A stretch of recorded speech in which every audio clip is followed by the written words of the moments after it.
Welcome, Fox. So, this is chapter 15th of ancient history.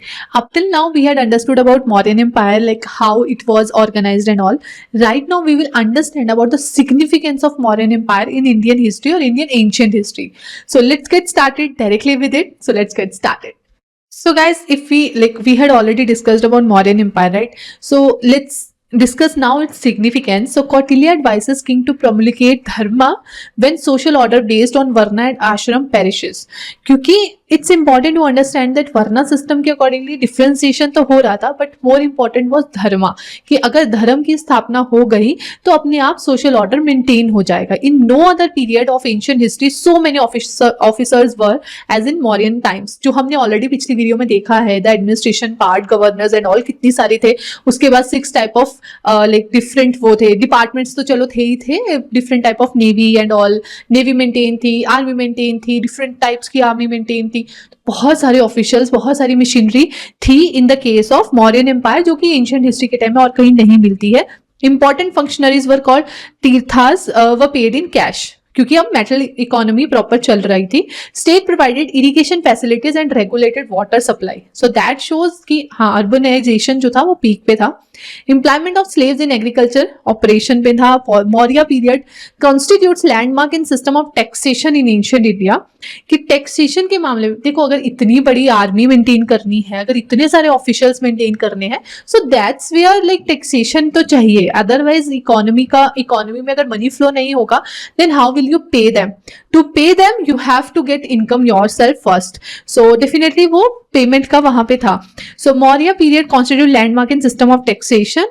So then comes Samharta, who was them highest officers in charge of assessment. Savidhata, who was them chief custodian of state treasury and storehouses.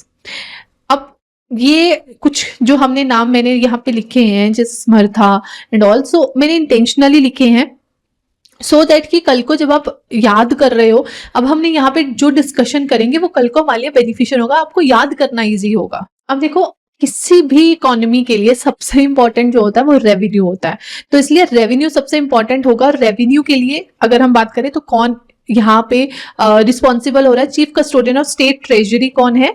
वो है सविधाता, right. और highest officer जो assessment वगैरह को देखेगा वो समर्था. सो 80 pillared hall, मतलब ये तो हमने चलो इकोनॉमी की बात कर ली, हमने उसकी स्पेसिफिकेशन जैसे मिलिट्री वगैरह कितनी अच्छी थी ये सब डिस्कस कर लिया. अब आता है आर्किटेक्चर की बात. तो अगर आर्किटेक्चर की बात करें तो वो भी मौर्यन एम्पायर्स में हमें बहुत अच्छे अच्छे एग्जांपल्स मिलते हैं. जैसे जो पिलर्स वगैरह है वो तो है ही है. 80 pillared hall at Kumrahar, outskirts of modern Patna. It attest high technical skills attain by Mauryan artesian.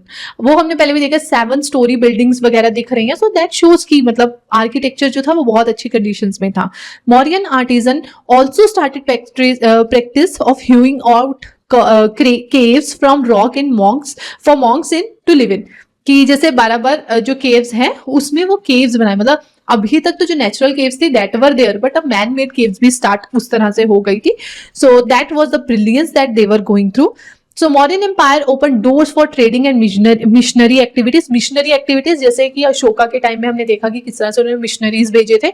और ट्रेडिंग वगैरह तो वी डू नो राइट, कि जो इतनी सारी नेवी ये सब कुछ पूरी प्रॉपर तैयार करके रखा हुआ था, तो ट्रेडिंग सब कुछ चल रहा था. Although arms and weapons were monopoly of Mauryan state, use of other iron tools was not restricted to any class. कि आर्म्स वगैरह डेफिनेटली जब वो इतना मतलब इतना जरूरी चीज है तो वो सिर्फ और सिर्फ मौर्यन रूलर्स जो थे या स्टेट थी उनकी प्रॉपर्टी थी, वही उस पर प्रॉपर उसको मेंटेन मोनोपोली करके रखते थे. आज भी आप गन वगैरह प्रॉपर, मतलब इंडिया के केस में तो एटलीस्ट नहीं रख सकते हो, आपको प्रॉपर लाइसेंस करके अगर आप रखना चाहते हो तो रख सकते हो, तो लीगली तो at least, illegally I don't know. तो वही यहाँ पे भी है कि अगर आर्म्स वगैरह की बात हो तो उसमें स्टेट की ही मोनोपोली थी.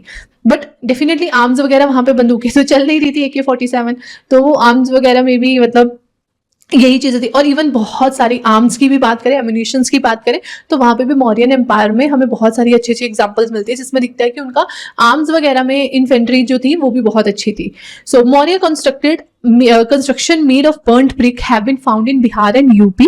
Art of making steel may have spread through Maurya contact in some parts of country, कि different parts of country में स्टील से चीजें बनाना वो सब भी मौर्यन एम्पायर से ही इधर उधर फैला था. So this led to jungle clearance and use of better method for cultivation in Kalinga. So it seems that stimulus to state formation in peninsular India came from Mauryas, not only in case of Cheats and Satavahanas, it's Cholas. So basically, let me remove it. It's a hint. In case of Satavahanas, but also in case of Cheras, Cholas and Pandyas. अगर आपको ये नहीं पता है, don't think too much, क्योंकि आगे हम इनकी हिस्ट्री भी पढ़ेंगे, तो over there you will better understand them. So right now understand कि मौर्य से ही जो ये सब की सब चीजें थी वो डिफरेंट एरियाज में पेनिसुलर प्लेटूस में और ज्यादा फैली थी. Hello guys, I hope you are enjoying the session, but this is a quick pause over where I want you to understand the importance of backup plan. I do know that you are putting your 100%, but still it's always advisable to have backup plan where you can monetize the skill set that you are gathering throughout this UPSC preparation. How to do that, how everything will work, I will let you know when you subscribe to my dedicated YouTube channel where I let people know कि कैसे वो जो उनके पास skills है, skill set है, उसको वो monetize कर सकते हैं. And everything is intact with you. आपके पास सारे skill set है, जितनी आप grind में से निकल रहे हो, you do know about lot of things, but the only thing that you do not know right now, तो उसे कैसे monetize कर सकते. So I had shared my lived experience over there on my another YouTube channel that is dedicated to Plan B, or I always call it as a reinvention journey. So just check it out, the link in the description, and subscribe to that YouTube channel right now, ताकि आपको वो सारी की सारी journey का पता चल सके, आप मेरे वो lived experiences से benefit उठा सके. So I hope you will do that right now, and now this is the time to get back to the video. So in order to bring virgin soil under cultivation, new peasants were allowed remission in tax and supplied with cattle, seeds and money. That means जैसे आज के case में भी हम subsidies हमारी government देती है, तो this is sort of subsidies कि okay if you are starting up, for example if you are starting up something, new business startup है, कुछ भी है, तो गवर्नमेंट वहाँ पे टैक्स रिडम्पशंस भी देती है, वहाँ पे आपको और भी इन्वायरमेंट प्रोवाइड कर सकती है और भी बहुत सारे बेनिफिट्स दे सकती है. तो सेम वही यहाँ पे है. अब यहाँ पे स्टार्टअप्स क्या है, सब कुछ एग्रीकल्चर ही चल रहा है उस तरह से. तो कल्टिवेशन के लिए when you are starting off with virgin soil, so over there they are providing you redemptions, remissions, वही सेम चीज है, और वो सीड्स वगैरह, मतलब वो इस तरह से आपको प्रोत्साहित कर रहे हैं so that you can start off with cultivation. But after all those things, why Mauryan empire या एम्पायर जो था वो फेल हुआ ही क्यों, what were the reasons, that's very important to understand.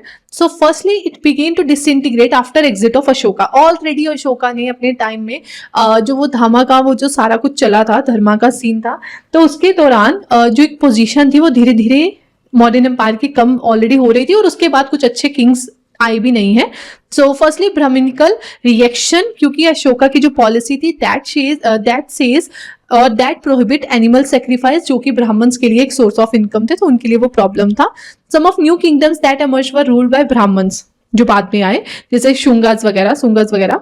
तो बेसिकली ये ब्राह्मण्स को इस चीज से प्रॉब्लम थी, तो ये एक रीजन बना. Then financial crisis, enormous expenditure on army and payment to bureaucracy created financial crisis, because if you are holding that much people under you, तो somewhere you have to balance or work on multiple things. मतलब जो अशोका का policy था that was more into missionary part and less focused on the administration in the point of view कि हमें resources को बढ़ाना है. If you are at the position जो कि बहुत responsible position है, even though you can be philanthropic, but still you have to work in a way कि जो सबके लिए beneficial हो, जो आपकी economy के लिए और ज़्यादा resources लेके आए. Somewhere you have to be innovative. वो वहाँ पे innovation lack था, तो ये financial crisis के कारण भी ये रीजन बना. To save misrule of wicked bureaucrats. अब जैसे जब भी ब्यूरोक्रेसी आती है तो वहां पे प्रॉब्लम्स भी आती है, जैसे इंडिया के केस में रेड टेपिज्म और भी बहुत कुछ प्रॉब्लम्स है ब्यूरोक्रेसी के केस में, तो तब भी ऐसा ही था. वो ब्यूरोक्रेसी में जो गड़बड़े चल रहे थे उसको रिड्यूस करने के लिए अशोका ने बहुत सारे डिफरेंट तरीके निकाले, जैसे कि वो रोटेशंस में रखते थे ऑफिसर्स को, but somehow that also didn't work. So since Ashoka was mostly preoccupied with missionary work that I already explain, because of that also he was not into innovative mode, that how can I improve और how can I enhance the financial resources of my country और my empire. तो वहां पे वो lack करते थे, और somehow जब इतनी बड़ी इकोनॉमी में, मतलब इतनी बड़ी ब्यूरोक्रेसी है, इतनी बड़ी आर्मी है, then your even single mistake for financial constraints can't be taken like otherwise. तो वहां पे प्रॉब्लम आया और दैट वर द रीजन. और डेफिनेटली बाद में जो एम्पायर में रूलर्स आए थे that were also not that much capable. Hey guys, we are almost there to end this video. So here is a quick reminder: if you had not subscribed to my another YouTube channel, then do that right now and have a credible backup plan ideas that actually work. And I am with live proof in front of you that these plans had worked. So subscribe to that because I don't want you to end out or miss out on the opportunity that is in front of you. So now let's get back to the video where we will end this topic. But before that, do subscribe to the channel by clicking on the link given in the description below. So that's how Mauryan Empire जो था वो कहीं ना कहीं अपनी जो इतनी बड़ी एम्बियंस में वो जी रहा था वहां से वो वापस आया और वो फॉल बैक कर गया. Mauryan Empire was destroyed by Pushyamitra Shunga in 185 BC. He was Brahman and general of last Maurya king Brihadratha. तो बेसिकली फिर उसके बाद शुंगा डायनेस्टी स्टार्ट होती है. और शुंगा डायनेस्टी कैसे स्टार्ट होती है, उसमें क्या क्या होता है वो हम अलग चैप्टर में डिस्कस करेंगे. But that's how Mauryan empire जो इतना प्रिफ्लेंस इतना ज्यादा एफ्लुएंसी में था वो धीरे धीरे डिट्रॉइट होके फॉल बैक कर गया. बिकॉज देखो आप चाहे कितनी अच्छा काम कर लो, anyhow you are human, you will make mistakes and somehow जो भी एम्पायर जब भी वो पीक पे जाएगा तो दैट इटसेल्फ शोज कि वो नीचे आने वाला है.